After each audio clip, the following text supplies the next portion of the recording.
Hello friends, welcome to my YouTube channel. Friends, ఈరోజు మనం ప్రతిరోజు తింటూ ఉంటాం కదా, ఆ బాదం పప్పుతో మనం బాదం చట్నీ ఎలా పెంచుకోవచ్చు చూద్దాం. ఫ్రెండ్స్, ఫస్ట్ టైం ఛానల్లో వీడియో చూస్తున్న వాళ్ళు ప్లీజ్ సబ్స్క్రైబ్ చేయడం మర్చిపోకండి. అదేవిధంగా బెల్ ఐకాన్ కూడా యాక్టివేట్ చేసుకోండి. మనం ఎప్పుడు కూడా బాదం పప్పు మొక్కల్ని పెంచుకోవాలనుకుంటే కనుక ఫ్రెష్ బాదం కాయల నుంచి తీసిన సీడ్స్ అయినా పెట్టుకోవచ్చు, లేదా మనకి డ్రై బాదం పప్పు ఉంటుంది కదా, వాటినైనా వాటర్లో ఒక 24 hours నానబెట్టేసి ఆ పై పొట్టు తీసేసినాక టిష్యూలో పెడితే కనుక మనకు మొక్కలు అనేవి వస్తాయి. చూడండి, నేను లూలు మాల్లో ఇలా ఒక బాక్స్తో తీసుకున్నాను అనమాట. ఇంపోర్టెడ్ బాదం కాయలు, మనం డ్రై ఉంటాయి కదా బాదం పప్పు, అవి ఫ్రెష్ బాదం కాయలు అనమాట. అందులో ఒక 2 బాదంకాయ గింజల్ని నేను మొక్కలైతే పెట్టాను అనమాట. చూడండి, ఇవి ఇండియన్వి. ఇది బాగా పండిపోయి ఎండిపోయిన బాదంకాయ అనమాట. బ్రేక్ చేసినాక ఇంపోర్టెడ్ బాదం పప్పు ఇలా ఉంది, మన ఇండియన్ బాదం పప్పు అయితే ఈ విధంగా ఉంది. చూడండి, మనది టేస్ట్ వైజ్గా అయితే మనది బాగుంది, పచ్చిది. మొక్కలు పెట్టాలనుకునేటప్పుడు ఈ పైన ఉండే వైట్ లేయర్ లేదా బ్రౌన్ లేయర్ తీసేసి ఒక బాక్స్లో టిష్యూ పెట్టుకొని దానిపైన వాటర్ బాగా స్ప్రే చేసేసుకొని రిఫ్రిజిరేటర్లో పెట్టేసుకుంటే కనుక ఒక 15 daysకి ఈ విధంగా, 20 daysకి ఈ విధంగా అయితే మంచిగా స్ప్రౌట్ వచ్చేసింది. ఆ బ్రౌన్ లేయర్ తీసేస్తే కనుక మనకి రూట్స్ అనేవి చాలా త్వరగానే డెవలప్ అయిపోతాయి. 30 days తర్వాత ఇంత పెద్దగా అయితే వచ్చింది. అప్పుడు దాన్ని రెడ్ సాయిల్, వర్మీ కంపోస్ట్ మిక్స్లో ఉన్న సాయిల్లో అయితే పెట్టేశాను అనమాట. ఆ రోజు నైట్గా చీమలు శుభ్రంగా తినేసాయి. చూడండి, నెక్స్ట్ డేకి చిన్న చిన్నగా నైట్ చూసి వెంటనే నేను వాటర్ స్ప్రే చేసి చీమలన్నిటినీ తీసేసాను.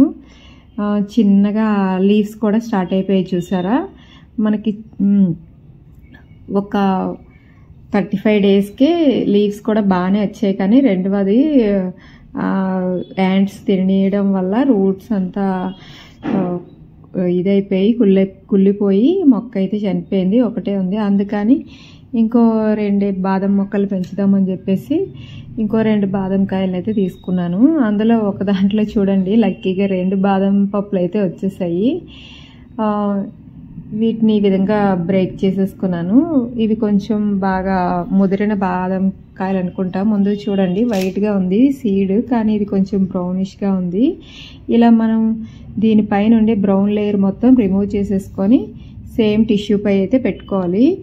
మనం డ్రై బాదం పప్పు ఉంటుంది కదా, వాటితో కూడా మొక్కలు అయితే పెంచుకోవచ్చు. ఆ బాదం పప్పునైతే ఒక 24 hours వాటర్లో సోక్ చేసుకొని దాని పైన ఉండే బ్రౌన్ లేయర్ మొత్తం తీసేసి సేమ్ ఇదే ప్రొసీజర్లో టిష్యూ వేసుకొని దానిపైన పొట్టు తీసేసిన ఈ బాదం పప్పు కూడా పెట్టేసుకుంటే కనుక మనకి మొక్క అనేది చాలా త్వరగా డెవలప్ అవుతుంది. బయట ఉంచుకునే కంటే కూడా మనం ఫ్రిడ్జ్లో పెట్టుకుంటే కనుక మనకి ఈ బాదం పప్పుకి బాగా వాటర్ ఇది ఉండాలన్నమాట, కూల్గా ఉండాలి.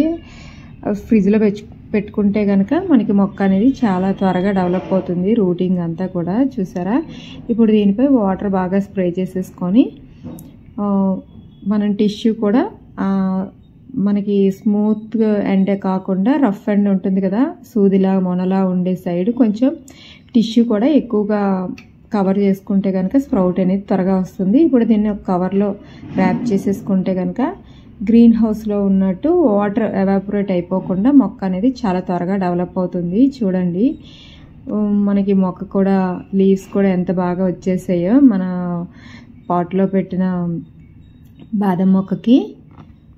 చూడండి, ఒక 50 daysకి ఇంత మొక్క అయితే ఎదిగిపోయింది, చాలా బాగా. చూసారా, ఆఫ్టర్ 60 days మొక్క అయితే ఎంత పెరిగిందో చూడండి. నాకైతే చాలా హ్యాపీగా ఉంది. అది కాయలు ఇచ్చినా ఇవ్వకపోయినా నా చేతితో పెట్టిన మొక్క ఇంత బాగా పెరిగితే నేనైతే చాలా హ్యాపీగా ఉన్నాను. మళ్ళీ పెట్టాం కదా 4 seeds, అవి కూడా చూడండి ఎంత బాగా స్ప్రౌట్ అయితే వచ్చేసాయి. వీటి డెవలప్మెంట్ కూడా నెక్స్ట్ వీడియోలో అయితే అప్డేట్ చేస్తాను. మీరు కూడా తప్పకుండా ఒక 2 మొక్కలైనా పెంచడానికి ట్రై చేయండి. కనీసం ఆకుకూరలు పెంచడానికైనా ట్రై చేయండి. Please subscribe, stay tune. Thank you for watching.